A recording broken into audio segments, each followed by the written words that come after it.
I mean, if your job is boring, you better make absolutely sure your life outside of work is filled with creativity or exploration, learning, imagination, challenges. If your soul is being deadened half the day, it falls on your free time to form yourself into something great. Actually, there's an underrated passage in Mihal's writings on why we default to wasting a lot of our time. He writes that hobbies are about 2.5 times more likely to produce a state of heightened enjoyment than watching TV, and active games and sports about 3 times more.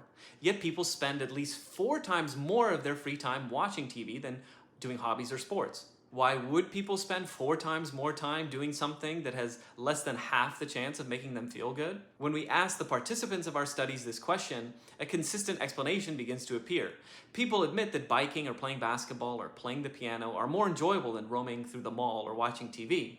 But they say to get organized for a basketball game takes time. One has to change clothes, make arrangements. It takes at least half an hour of often dull practice each time one sits down before the piano before it begins to be fun. In other words, each of the flow-producing activities requires an initial investment of attention before it begins to be enjoyable. One needs such activation energy to enjoy complex activities. If a person is too tired, anxious, or lacks discipline to overcome that initial obstacle, he or she will settle for something less enjoyable but more accessible. Okay, so free time that's enriching is almost always on the other side of a short activation period.